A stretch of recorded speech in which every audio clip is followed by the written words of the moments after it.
Welcome to special analysis. నేను రమ్మ మండవ. ఈరోజు అనాలిసిస్లో భాగంగా మనం తీసుకోబోతున్న టాపిక్ ఏంటంటే, ఇక్కడ ఒక టైటిల్ పెట్టాం మనం, చిలకలూరుపేట మొక్క లెక్క తప్పిందా అని. సో చిలకలూరుపేట మొక్క అంటేనే అందరికీ అర్థమవుతుంది ఆమె ఎవరు అనేది. విడదల రజని మంత్రి కూడా, ఈమె మాజీ మంత్రి, దాన్ని ఇప్పుడు ఓడిపోయారు. సో ఈమె లెక్క తప్పిందా అన్న చర్చ అయితే హాట్ టాపిక్ అవుతుంది. రాజకీయాల్లో వన్ టైం వండర్స్గా చాలామంది మిగిలిపోతారు. పర్టికులర్లీ గత ఎన్నికల్లో జగన్మోహన్ రెడ్డి చాలామంది కొత్త మొహాలకి టికెట్లు ఇవ్వడం జరిగింది. ఒక తంబింగ్ మెజారిటీతో వాళ్ళు మెజారిటీలు కూడా సాధించి ఎమ్మెల్యేలు అయి ఉన్నారు. వాళ్ళలో కొంతమంది మంత్రులు అయ్యారు లక్కీగా, విడుదల రజనీ లాంటి వాళ్ళు. అయితే ఈసారి ఎన్నికల్లో ఏపీ ప్రజలు ఈడ్చిపెట్టి కొట్టారు అలాంటి వాళ్ళందరినీ కూడా. అందుకే వాళ్ళు ఇక ముందు వాళ్ళ భవిష్యత్తు ఎలా ఉంటుందనేది కూడా ఒక పెద్ద క్వశ్చన్ మార్కే.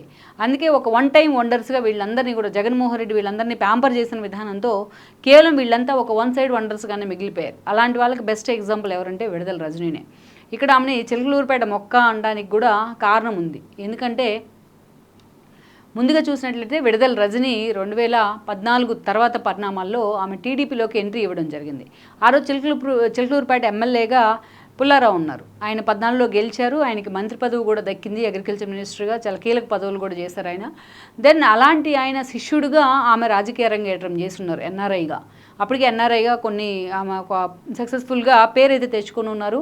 దెన్ ఆ రోజు మహానాడు వేదికగా ఆమె ఆ రోజు మాట్లాడిన తీరు ఇప్పటికీ సోషల్ మీడియాలో హైలైట్ అవుతూ ఉంటుంది. ట్రోల్స్ కూడా గురైంది ఎన్నోసార్లు ఆవిడ. నేను చంద్రబాబు నాటిన సైబరాబాద్లో నాటిన మొక్కని అంటూ కూడా ఆమె చాలాసార్లు మాట్లాడారు. సో ఆమె మొత్తానికైతే ఆమె వాయిస్కో, ఆమె ఏదైతే వొకాబులరీకో ఆమెకి పొలిటికల్ ఫ్యూచర్ ఉంటుందని కూడా ఆ రోజు అందరూ అంచనాలు వేశారు. అయితే అప్పుడు దాకా టీడీపీలో ఉన్నారు ఆవిడ, పుల్లారావు శిష్యురాలుగా పేరుంది. అలాంటి విడదల రజని 2019కు ముందు టీడీపీని వీడి వైఎస్ఆర్సీపీలోకి వెళ్ళున్నారు. ఏకంగా చిలకలూరుపేట టికెటే జగన్మోహన్ రెడ్డి ఆమెకి ఇవ్వడం జరిగింది. అంటే తన గురువు మీద ఆమె పోటీ చేసే ప్రయత్నం చేశారు. బట్ ఆ ఎన్నికల్లో రాష్ట్ర వ్యాప్తంగా ఉన్న జగన్మోహన్ రెడ్డి వేవ్ చిలకలూరుపేటలో కూడా పనిచేసింది. ఈ క్రమంలోనే విడదల రజని లాంటి వాళ్ళు చాలా లక్కీగా ఎమ్మెల్యేలు కూడా కావడం జరిగింది. పుల్లారావు ఓడిపోయినారు, మంత్రి హోదాలో కూడా ఓడిపోయినారు ఆయన. ఇక ఆ తర్వాత చూసినట్లయితే విడదల రజనీకి వన్స్ తను ఎమ్మెల్యే అయిన తర్వాత పూర్తి స్థాయిలో సజ్జల రామకృష్ణారెడ్డి ఎలాగైతే సలహాదారుగా ఒక మోనోపలి చూపించారో అంతకంటే ఎక్కువగా తను మోనోపలి చూపిస్తూ వచ్చారు ఆవిడ చిలకలూరుపేట కాన్స్టిట్యున్సీలో. స్వయంగా అక్కడ ఎంపీ నర్సరావుపేట ఎంపీగా ఉన్న లావు శ్రీకృష్ణదేవరాయలతో విభేదాలు, అలాగే ఇటీవల ఎమ్మెల్సీ అయ్యారు ఎన్నికలకు ముందు మరి జనార్దన్తో ఒక విభేదాలు, స్థానికంగా ఉన్న అనేక మంది నేతలతోనే ఆమెకి ఎప్పుడూ విభేదాలు, ఎప్పుడూ ఏదో ఒక గొడవ రూపంలో ఆ వార్తల్లో ఉండేవాళ్ళు. ఇక రోజా కంటే 2 ఆకులు ఎక్కువే చదివింది ఈమె ప్రచారంలో. ఎందుకంటే ఈమె తన శాఖ కంటే ఏదైతే మంత్రి పదవి 2.5 ఏళ్ల తర్వాత జగన్మోహన్ రెడ్డి క్యాబినెట్ ఎక్స్పాన్షన్లో భాగంగా విడదల రజనీకి అత్యంత కీలకమైన ఆరోగ్య శాఖ మంత్రి పదవిని కూడా ఇవ్వడం జరిగింది. అది ఊహించని ట్విస్టే అది. ఈమెకి మంత్రి పదవి ఎలా దక్కింది అనేది అదొక ట్విస్ట్. చాలామందికి కొన్ని సందేహాలు ఉన్నాయి దాని మీద. అయితే ఆ తర్వాత చూసినట్లయితే కూడా విడదల రజనీ విషయంలో ప్రచారంలో తన శాఖ కంటే ఆరోగ్య శాఖ, తన శాఖ కంటే అదేవిధంగా తన కాన్స్టిట్యున్సీ కంటే ఆమె ఎప్పుడు కూడా తన ప్రచారం మీదే ఎక్కువ ఫోకస్ పెట్టేది. ఆమెకంటూ ఒక సోషల్ మీడియా టీం కానీ, ఆఖరికి మనం చిలకలూరుపేట నుంచి పెదనంతపాడు వెళ్తూ దారి పొడవున ఆఖరికి పచ్చిమిరపకాయల చేలులు అట్లాంటి పొలాల్లో కూడా ఆమె ఫ్లెక్సీలే కనిపిస్తాయి.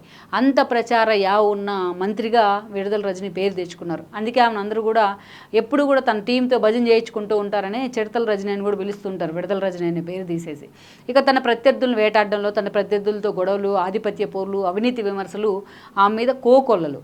ఏకంగా విజయసాయిరెడ్డి లాంటి వాళ్ళే ఆ స్థాయిలో ఆమెను టార్గెట్ చేశారు కూడా. ఎన్నికలకు ముందు రివ్యూల్లో భాగంగా అందరినీ కలుపుకొని పోవట్లేదంటూ ఆమె మీద సీరియస్ అయిన పరిస్థితి అయితే ఉంది విజయసాయిరెడ్డి లాంటి వాళ్ళు. ఈ క్రమంలోనే జగన్మోహన్ రెడ్డి చేయించుకున్న సర్వేలో చిలకలూరుపేట నుంచి విడదల రజని బరిలో దిగితే ఆమె ఓడిపోతుందనే అంచనాలు కూడా రావడం జరిగింది. కేవలం విడదల రజని కారణంగానే లావు శ్రీకృష్ణదేవరాయలు లాంటి ఒక సాఫ్ట్ నేచర్ ఉన్న ఎంపీ కూడా ఆ పార్టీని విడిచిపెట్టిన సిచ్యువేషన్ ఉంది. ఈ క్రమంలోనే జగన్మోహన్ రెడ్డి ఈ అంచనాతో అక్కడి నుంచి విడదల రజనీని తప్పించే ప్రయత్నం చేశారు. అక్కడి నుంచి తీసుకెళ్ళి గుంటూరు వెస్ట్కి పంపించారు ఆవిడని. అక్కడ ఏం జరిగిందంటే గుంటూరు వెస్ట్లో ఒక ట్విస్ట్ ఏంటంటే, యాక్చువల్గా చిలకలూరుపేటలో చెల్లని కాసు గుంటూరు వెస్ట్లో ఎలా చెల్లుతుంది అనేది ఒక పెద్ద question mark. But Jaganmohan Reddy ఇదే అంచనాలతో చాలా చోట్ల ఫెయిల్ అయ్యారు కూడా. గుంటూరు వెస్ట్కి విడదల రజనీని పంపించారు.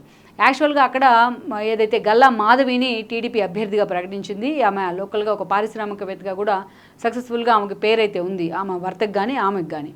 అయితే ఫస్ట్ నుంచి అటు విడదల రజనీతో పోలిస్తే ఆమె ఎమ్మెల్యేగా ఎక్స్పీరియన్స్ ఉంది, మంత్రిగా ఎక్స్పీరియన్స్ ఉంది, సీనియర్ కూడా గల్లా మాధవ్తో పోలిస్తే.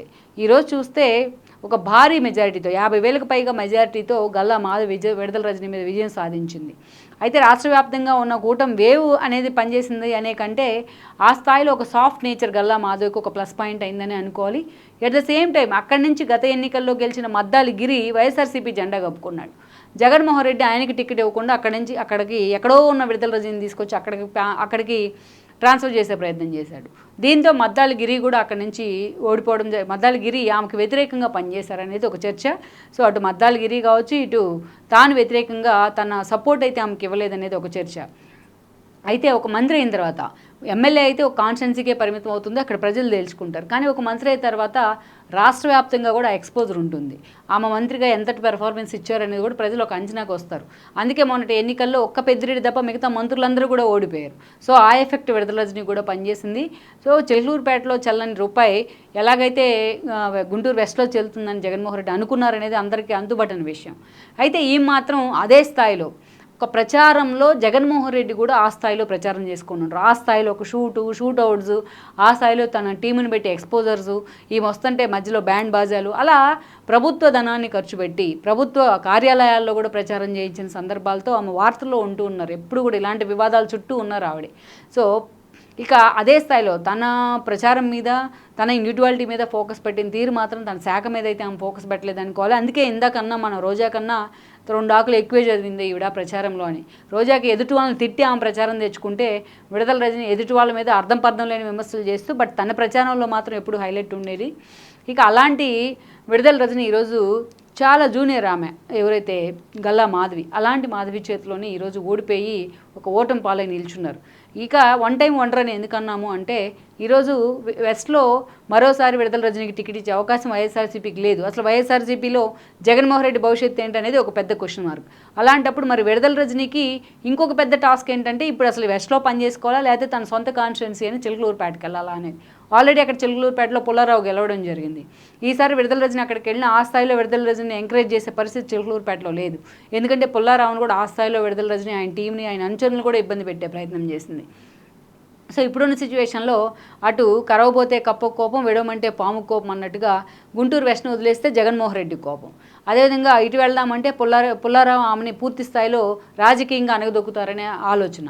సో ఇలాంటి పరిస్థితుల్లో ఆమె ఒక్క మాటలో చెప్పాలంటే అడక్కత్తెరలో పోక చెక్కల ఈరోజు విడుదల రజనీ పరిస్థితి ఉందని అనుకోవాలి. నిన్న మొన్న మీడియా ముందుకు కూడా వచ్చారు.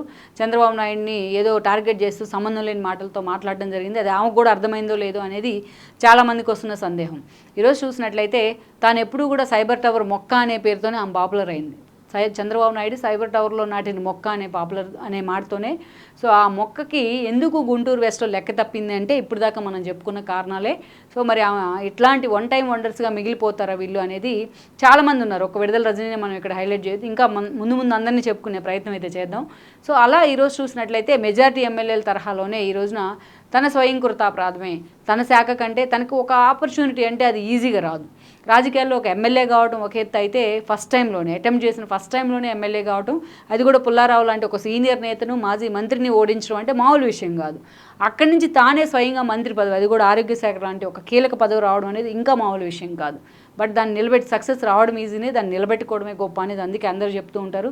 బట్ తనకు తానే సెల్ఫ్ గోల్స్, తనకు తానే అతి చేసిన వ్యవహారం మాత్రం ఈరోజు విడుదల రజనీ రాజకీయ భవిష్యత్తుకు కూడా పెద్ద బ్లాక్ మార్క్గా నిలిచిందని అనుకోవాలి.